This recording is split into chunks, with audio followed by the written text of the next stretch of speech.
ভর্তি প্রক্রিয়া চলার মধ্যে আচমকা রাজ্য সরকারের জরুরি বিজ্ঞপ্তি। এমবিবিএস এবং বিডিএস এর কাউন্সেলিং এবং মেডিকেল কলেজে ভর্তি প্রক্রিয়া স্থগিত রাখার জন্য এই বিজ্ঞপ্তি রাজ্যের তরফে দেওয়া হয়।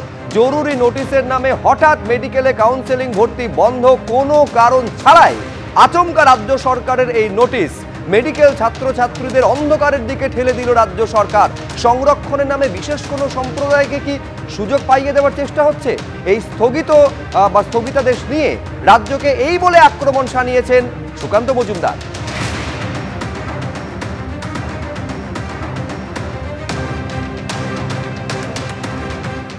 যারা ডাক্তারি প্রবেশিকা পরীক্ষা অর্থাৎ নিট ইউজি দিয়েছে, তারা কাউন্সিলিং প্রক্রিয়া একটা অর্থে সম্পন্ন হয়েছে 20 তারিখ, মানে পরশু দিন তাদের কলেজ সিলেকশনের নোটিশ বেরোনোর কথা, অর্থাৎ কোন কোন কলেজ কে পেল, কোন কলেজে অ্যালটেড হলো, এবং 21, 22, 23 কলেজ অ্যাডমিশন অর্থাৎ এমবিবিএস বা বিডিএসে ফার্স্ট ইয়ারে যারা ভর্তি হবে নিট ইউজি দেওয়া স্টুডেন্টরা, তাদের কলেজ অ্যাডমিশন হওয়ার কথা ছিল। আর আজকে 18 তারিখ ঘোষণা হচ্ছে যে এই পুরো ভর্তি প্রক্রিয়াটার উপর স্থগিতাদেশ দেওয়া হলো কোনো কারণ ছাড়া।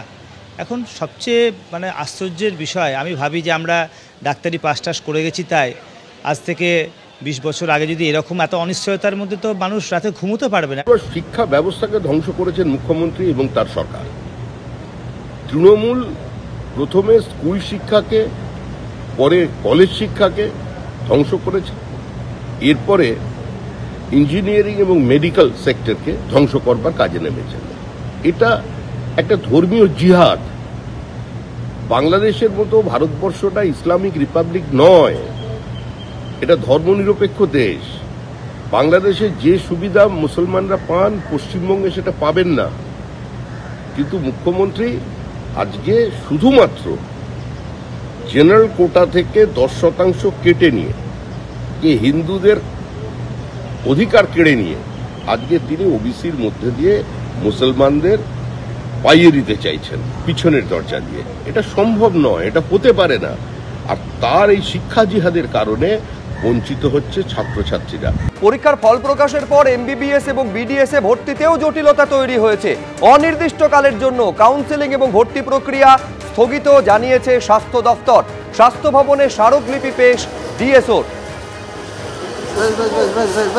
বৃষ্টি হচ্ছে।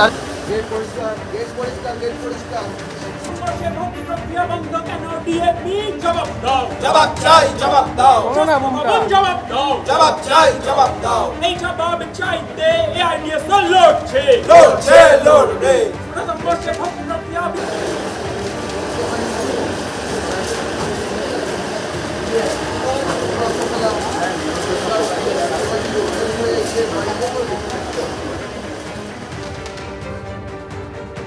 সমস্ত ফিল্ডে, যেমন আজকে উচ্চ মাধ্যমিকের রেজাল্ট বেরিয়ে গেছে, ইঞ্জিনিয়ারিংয়ে জয়েন্ট এন্ট্রান্স হয়ে যাওয়ার পরও যে রেজাল্ট বেরোচ্ছে না এবং জয়েন্ট এন্ট্রান্সের রেজাল্ট পাবলিশ হয়নি, ঠিক একই রকমভাবে আমরা লক্ষ্য করলাম যে নিট ইউজি এবং বিডিএসের যে কাউন্সেলিং, সেই কাউন্সেলিং প্রক্রিয়া হেলথ ডিপার্টমেন্টের পক্ষ থেকে, স্বাস্থ্য ভবনের পক্ষ থেকে শুরু করা হয়েছিল।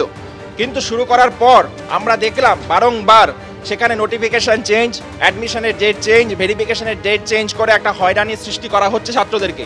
তারপরে অদ্ভুতভাবে আমরা লক্ষ্য করলাম যেখানে আগামীকাল থেকে এই যে নিট ইউজির এবং এমবিবিএস এবং বিডিএস, সেই অ্যাডমিশনের প্রক্রিয়াকে স্থগিত করে দেওয়া হলো ডিএমই স্যারের এক নোটিশের মাধ্যমে। অনির্দিষ্টকালের জন্য বন্ধ করে দেওয়া হয়েছে এই অ্যাডমিশন প্রক্রিয়া। আজকে যদি সেপ্টেম্বর মাস থেকে ক্লাস শুরু করা না যায়, তাহলে স্বাভাবিকভাবে এই ডাক্তারি জীবন থেকে ছাত্রদের প্রথম বর্ষের একটা গুরুত্বপূর্ণ সময় থেকে একাধিক মাস নষ্ট হয়ে যাবে। তাহলে এর দায় রাজ্য সরকারকে নিতে হবে। ফলে তাদের যে উদাসীন মনোভাব, সেই উদাসীন মনোভাবকে আমরা ধিক্কার জানাই।